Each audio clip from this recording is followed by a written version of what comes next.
Bienvenidas y bienvenidos a la segunda temporada de Vindicta Ciencias.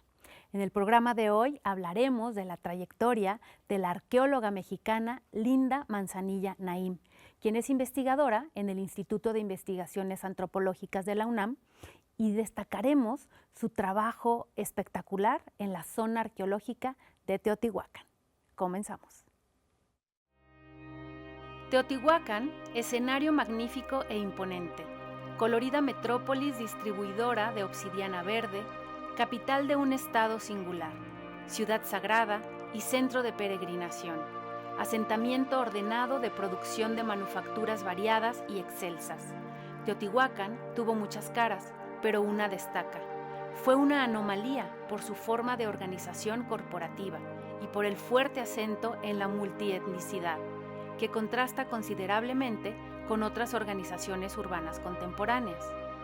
Cuando uno llega a Teotihuacán, no puede sino maravillarse de la brillantez de los colores que percibe.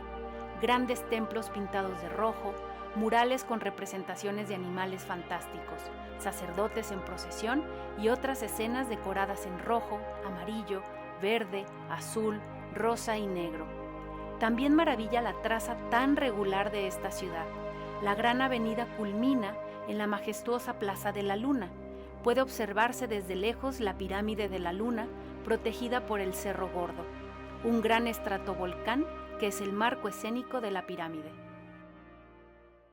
En el estudio me acompañan la arqueóloga Linda Manzanilla Naim, a quien está dedicado este programa, y la arqueóloga también Gabriela Mejía, quien ha sido estudiante y colega de la doctora Manzanilla. Bienvenidas. Muchas gracias.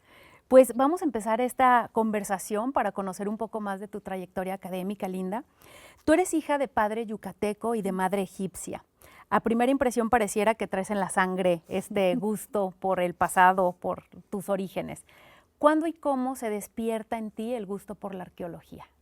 Bueno, es un lugar común de que los niños en el kinder juegan en la arenera con palitas, cubetas. Bueno, a mí me encantaba eso. En segundo de kinder era yo fascinada con la arena, pero la vocación realmente se formó en quinto de primaria. En los años 60 tuvimos libros de texto gratuito maravillosos que en Historia Universal nos hablaban de Egipto, de Mesopotamia, de China, de la India, y en el momento en que yo vi esa porción de mi formación en la primaria, yo dije, yo quiero estudiar esas civilizaciones. Y afortunadamente la vida me dio la oportunidad de estar excavando y estudiando civilizaciones como Mesopotamia y Egipto, el inicio de la civilización en el altiplano boliviano, en la región andina, y obviamente a lo que me he dedicado en toda mi vida profesional es a estudiar las primeras ciudades, donde quiera que se dé el fenómeno de aparición de las primeras ciudades. Y pues obviamente he dedicado décadas de mi vida al estudio de una excepción que es Teotihuacán. Ahorita vamos a platicar más adelante, en el siguiente bloque nos vas a contar un poquito más a detalle de Teotihuacán, pero quisiera saber, así lo platicas como que fue muy fácil, ¿no? Desde quinto de primaria y luego ya te convertiste en la arqueóloga que eres hoy. Sin embargo, en tu familia hubo apoyo, te permitieron estudiar, tú tuviste una convicción clara, ¿no? Clarísima, era una vocación y estuvo marcada desde la primaria. Obviamente desde la primaria, cuando yo entré a secundaria yo quería estudiar antropología. Después, a la par que la antropología, nació mi interés por la astrofísica. Yo decía, bueno, si no soy antropóloga, arqueóloga, me encanta el universo, la astrofísica. Pero en la preparatoria el doctor Marcos Moschinsky fue a mi prepa a hablar sobre no existe la física en México, decía él. Era 1968. Estaba él muy, digamos, deprimido por lo que pasaba en el país. Y su visión, yo dije, si un físico como Marcos Moschinsky nos dice que no existe la física en México, obviamente descarto esa opción y me voy a antropología, lo cual pues era mi pasión desde la primaria. Entonces, tuve la fortuna de que mis padres me dijeron, estudia lo que quieras, pero hazlo bien. Y entonces yo, a diferencia de mis compañeras en la escuela de antropología, mujeres, que éramos mitad hombres y mitad mujeres, tenían problemas para que las dejaran salir a trabajo de campo. En mi familia de ninguna manera había esos problemas, así que yo tuve la enorme fortuna de desenvolverme con toda la pasión para la antropología y además con toda la exigencia que la Escuela Nacional de Antropología e Historia de 1970 nos imponía. Era un lugar de excelencia en América Latina. ¡Wow! ¿No? Entonces, bueno, con toda tu disciplina y tu vocación, como dices, y siguiendo esta pasión. Gabriela, ¿y en qué momento es cuando tú conoces a la doctora Linda Manzanilla y decides, qué ves en ella que dices, yo quiero trabajar con ella? Pues fue como a mediados de la carrera de arqueología, un profesor que había sido su alumno nos consiguió una visita a las excavaciones en Xala. Y entonces esa fue la primera vez que yo vi una excavación arqueológica grande, funcionando, con un montón de estudiantes, un montón de ayudantes, con un laboratorio instalado ahí mismo en campo. Entonces, digamos que ahí se me iluminaron los ojos, ¿no? Y a raíz de eso, pues unos compañeros y yo le fuimos a preguntar a la doctora si estaba interesada en darnos la clase de excavación. Ella amablemente aceptó y digamos que ya de ahí la relación académica, laboral, pues fue dándose naturalmente porque la doctora fue mi directora de tesis de licenciatura. Yo hice algunos análisis de muestras del sitio de Teopancasco y pues ya de ahí surgió pues ponencias, algunos textos publicados. Y pues digamos que gracias a la doctora como que vi a la arqueología funcionando. Exacto. No solo ya teórico. No era la arqueología teórica. Ajá. Sino Sí, justo. ¿cómo ibas a estar? Ok, muy bien. Pues queremos adentrarnos ahora sí ya al trabajo de campo, a las excavaciones en donde ustedes están ahí investigando, pero antes de eso vamos a ir a una breve cápsula y continuamos. El surgimiento de la gran urbe de Teotihuacán durante el periodo clásico representa la llegada de un nuevo tipo de asentamiento, una metrópolis de 20 kilómetros cuadrados, una de las grandes urbes del mundo antiguo. Teotihuacán fue una ciudad construida en el fondo de un valle, sobre tierra agrícola, con carácter multifuncional y origen espontáneo, en una región rica en recursos para la construcción, presencia de manantiales de agua y cercanía a fuentes de obsidiana, material que constituyó la base de la tecnología lítica. Fue un asentamiento urbano multicéntrico con traza regular ortogonal, con una sociedad multiétnica y corporativa en la base y en la cima, y varias de estas características la hacen una ciudad excepcional. Constituyó la capital de un estado de primera generación que he denominado tipo pulpo, que a mi parecer fue débil y que se basó en un pacto con los diversos grupos étnicos de la ciudad y en las alianzas fraguadas por cada uno de los 22 barrios de la ciudad con diversos sectores de Mesoamérica. La doctora Linda Manzanilla Naim tiene estudios en arqueología por la Escuela Nacional de Antropología e Historia, pero también por la Universidad de París. Esto te ha permitido conocer muchos países y has hecho trabajo de campo en diversos sitios arqueológicos de México, por supuesto, pero también has participado en excavaciones en Turquía, en Bolivia, en Israel. Hay diferentes formas de trabajar. ¿Qué hace un arqueólogo cuando se va al trabajo de campo?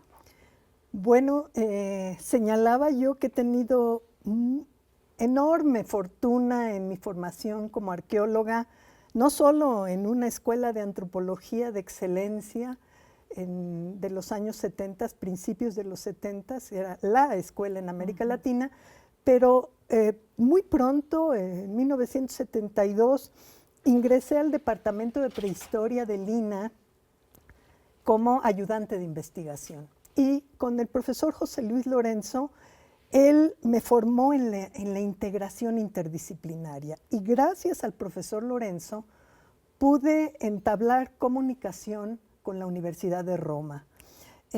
Recibimos a una arqueóloga que entonces era muy joven, un poco mayor que yo, Marcella Frangipane, en el departamento de prehistoria. Ella se iba a formar como mesoamericanista. Estuvimos excavando juntas en el Valle de Teotihuacán, en una aldea, luego en Monte Albán, en otros lados, pero surgió la posibilidad de que yo hiciera la tesis de maestría en ciencias antropológicas sobre la formación de las primeras ciudades y los primeros estados de Mesopotamia. Y gracias a la profesora Alba Palmieri y el profesor Salvatore Puglisi de la Universidad de Roma, pude ir por primera vez a excavar a Turquía Oriental en su proyecto. Y fue fascinante ingresar a la arqueología del Cercano Oriente con los mejores prehistoriadores de entonces, es decir, arqueólogos que eran muy serios en el trabajo de campo, controlaban muy bien las excavaciones, así como yo había sido formada con José Luis Lorenzo, Lorena Mirambel. Ellos, aunque tenían otra forma, digamos, de tratar las áreas de actividad o los materiales, eran muy precisos, era una cirugía de precisión. Y con la Universidad de Roma también, con ellos mismos, fui a Egipto, a Maadi, un sitio protodinástico en 1978, y pues regresé posteriormente a Aslan Tepe, a Turquía Oriental, con ellos 4 veces más. Y Marcella Frangipane, que era, digamos, joven arqueóloga entonces, que fue conmigo a Turquía Oriental por primera vez en 1976, a este maravilloso sitio del inicio del Éufrates.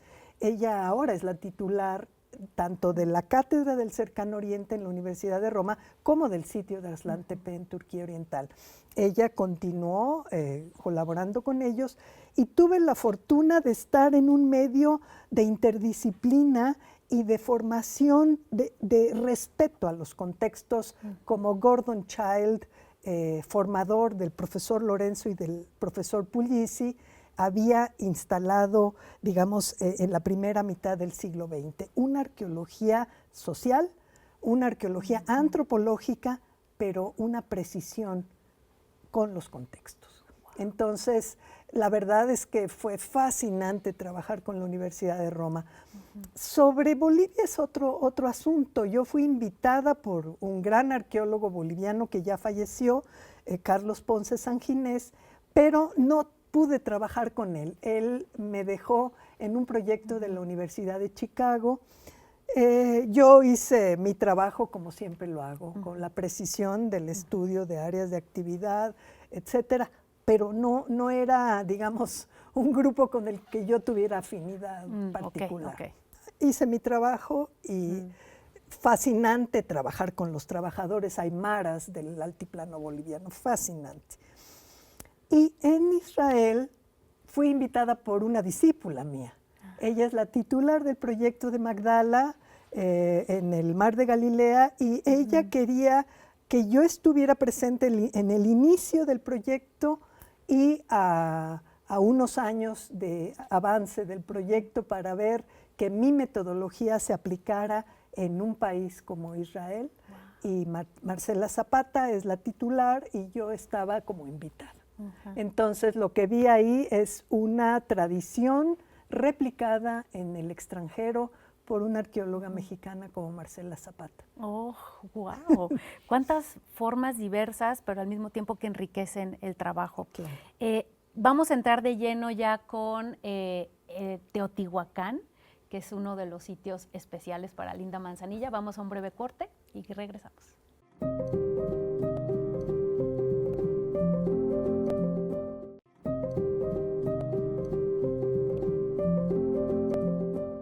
Estamos de regreso aquí en Vindictas Ciencias, y en el estudio me acompañan la doctora Linda Manzanilla Naim, quien es investigadora en el Instituto de Investigaciones Antropológicas de la UNAM, y la maestra Gabriela Mejía, quien es investigadora en el Instituto Nacional de Antropología e Historia. Queremos adentrarnos ya en Teotihuacán. En tu discurso de bienvenida en el Colegio Nacional mencionas que Teotihuacán es la excepción en Mesoamérica. Platícanos por qué. Tenemos en el centro de México un contexto en el formativo, que es la etapa previa al periodo clásico, donde hay aldeas, algunos centros y villas, pero no tenemos todavía ciudades.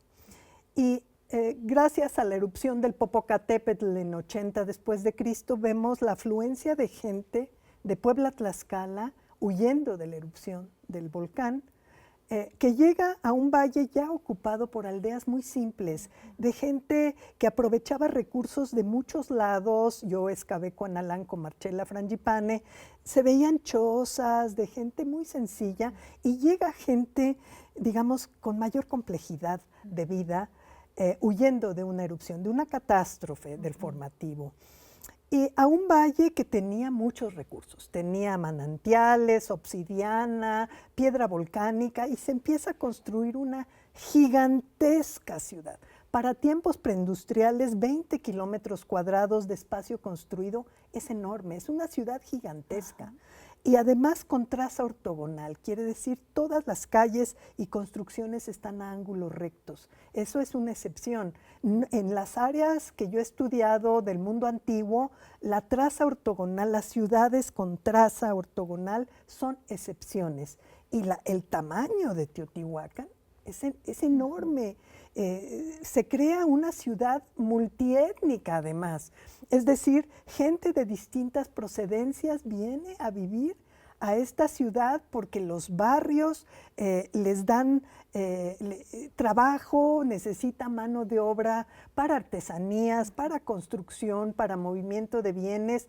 Las caravanas que gestionan cada barrio entusiasman a la gente de distintos puntos de Mesoamérica a venir y anclarse a un barrio y trabajar dentro de una ciudad que empieza a tener un prestigio enorme. Digo, es la ciudad del dios de la lluvia, una ciudad maravillosa, pintada multicolor, como la doctora Beatriz de la Fuente ha demostrado con su proyecto de la pintura mural. Es decir, es la Toland de entonces, la ciudad arquetípica, ¿verdad? Y además es una gigantesca ciudad rodeada de sitios rurales. No hay ciudades de segundo y tercer orden. Es decir, es la ciudad y los productores de alimentos en la Cuenca de México. Eso es una anomalía en el patrón de asentamiento. Generalmente en Mesopotamia, que yo he estudiado, la formación de las ciudades, hay ciudades de segundo orden, de tercer orden, pero aquí tenemos la enorme ciudad como la cabeza de un pulpo, rodeada por aldeas, y los tentáculos son los sitios aliados a distintos puntos de Mesoamérica, que cada barrio, de los 22 barrios, gestiona alianzas para atraer gente, materias primas, productos elaborados de otros lados de Mesoamérica. Y es una ciudad multiétnica. Hay gente de Oaxaca, que es la minoría más grande de Teotihuacán, hay gente de Michoacán, un grupo pequeño, mucha gente de Veracruz, pero hay gente de Puebla, de Tlaxcala, de Hidalgo, un pequeño grupo de élite maya y los teotihuacanos. Entonces, digamos, nunca se había dado el caso de una ciudad multiétnica en el centro de México. A ese grado de multietnicidad, nunca se había dado una ciudad de 20 kilómetros cuadrados. Es enorme para tiempos preindustriales. Es una Roma, una Constantinopla, una Alejandría. Y este estado tipo pulpo, con la cabeza en la gran ciudad y los tentáculos de sitios aliados, que cada barrio arma su corredor para atraer todas estas cuestiones foráneas a la ciudad. Precisamente con la idea de estudiar una excepción, no nos dejaron textos para entender cómo funciona la excepción, que es la ciudad de Teotihuacán. Y entonces hemos desarrollado proyectos interdisciplinarios muy complejos, con seminarios de interpretación conjuntos de biólogos, físicos, químicos, osteólogos, genetistas y arqueólogos, para entender la excepción. Y precisamente, ¿quiénes son estos habitantes que proceden de distintos lados? Gabriela Mejía ha sido formada por mí en la excavación, pero ella eligió un campo de frontera entre la arqueología y la física y la química para entender a estos personajes del pasado, qué comen y de dónde vienen. Vamos a regresar contigo, Gabriela, para que nos sigas platicando de esta interdisciplina, y vamos a ver la siguiente cápsula y continuamos. La arqueología se interesa en los patrones de conducta de las sociedades del pasado que dejan huellas materiales, desde los artefactos y las áreas de actividad, pasando por la casa-habitación, los barrios, los asentamientos y los grupos de sitios en las diversas regiones. Se interesa por el devenir de las sociedades humanas del pasado, por sus procesos de cambio, por la interacción con el medio y con otros grupos humanos.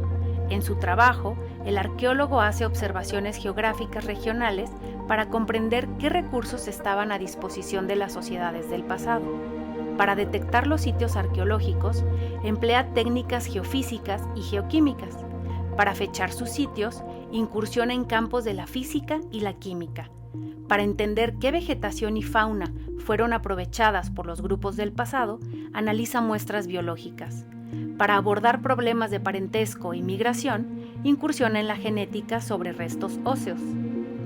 La antropología en general y la arqueología en particular trabajan en estrecha relación con la geografía humana, la historia, la medicina, la biología humana, la botánica y la zoología, con la sociología, la química, la física y la geofísica.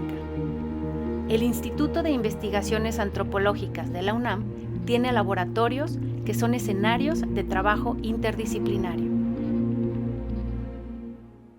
Estábamos platicando, Gabriela, de la importancia de la interdisciplina en esta área. ¿Nos puedes platicar más al respecto? Claro, creo que estamos en un momento muy interesante en donde el desarrollo científico y tecnológico nos permite analizar los contextos arqueológicos de una manera distinta a lo tradicional. No es que se deje de lado, pero digamos que esto suma para conocer todo lo que no es evidente, ¿no? La cerámica, la lítica, la arquitectura la podemos ver, pero también hay muchísima información que se queda guardada, por ejemplo, en los huesos, que se queda guardada en los suelos, ¿no? Todo eso es posible ahora acercarlo y comprenderlo e interpretarlo, que nos ayuda a interpretar, como por ejemplo los análisis de isótopos estables, los análisis de ADN, los análisis de elementos traza, que nos permiten conocer cosas como la alimentación, qué alimentos se comían más que otros y que eso queda registro en los huesos, en dónde nacieron las personas, por ejemplo. Los isótopos estables de oxígeno nos ayudan a eso a partir de la ingesta de agua que tuvieron esas personas en su vida. Los análisis de ADN que permiten conocer pues, relaciones de parentesco, haplogrupos, ¿no? Digamos que toda esa información nos permite adentrarnos ya en la vida de las personas y poder decir estos grupos son migrantes, estos grupos tenían mayores accesos a ciertos recursos o no lo tenían, estos nacieron en un lugar, viajaron, regresaron, o sea, como todas esas dinámicas que luego no era posible ver, ¿no? Y que nos acercan a esas personas de una forma también antropológica, ¿no? Para entender, porque finalmente eran personas igual que nosotros, que se despertaban en las mañanas, ¿no? que comían, que iban a trabajar, que regresaban, que tenían un origen, que tenían unas festividades, ¿no? Y todo eso finalmente queda reflejo en los cuerpos. Y ahora, afortunadamente, lo podemos ver e integrar toda esa información, ¿no? Entonces, ahí está como ese éxito, como dice la doctora, ¿no? Porque se puede integrar la arqueología tradicional con las nuevas técnicas que otras ciencias nos pueden brindar, ¿no? Entonces, otras aproximaciones que enriquecen este trabajo final. Claro. Se nos está yendo el tiempo rapidísimo. Doctora Linda Manzanilla, me gustaría que a manera de cierre nos dieras un comentario, una reflexión final sobre todo esto que hemos platicado o algún caso en particular que quisieras. Pues muchas gracias. Sí, por lo menos para mí la arqueología es una pasión, pero es una gran responsabilidad también, porque el estudiar nuestro pasado se debe hacer con la firme convicción de dar cuenta de lo que pasó, cómo se vivía en ciudades excepcionales como Teotihuacán, que fue la primera gran ciudad del centro de México, y vivimos en la última de una serie de desarrollos urbanos, es decir, vivimos en la ciudad del siglo XXI, pero la primera fue Teotihuacán. una ciudad que tuvo conflictos, una ciudad que tuvo retos de integración de esta diversidad de personas. Y necesitamos hacer ciencia en ese pasado, no ciencia ficción, no decir cualquier cosa de ese pasado. Es nuestra responsabilidad legar al futuro un conocimiento de nuestro pasado. Y esa ha sido, digamos, mi convicción. Además, cualquier joven arqueólogo que estudie arqueología, que lo haga con pasión, es maravillosa la arqueología. Pues muchísimas gracias, gracias doctora Linda Manzanilla por haber compartido parte de tu trayectoria académica con el público. Gracias también maestra Gabriela Mejía por haber enriquecido este programa homenaje a la doctora Linda Manzanilla. Muchas gracias al programa Vindictas y a TV UNAM por esta oportunidad. Y muchas gracias a todos ustedes, a todas ustedes que nos han acompañado en esta segunda temporada de Vindictas Ciencias con estos 6 programas y pues bueno, los esperamos en la tercera edición de Vindictas Ciencias.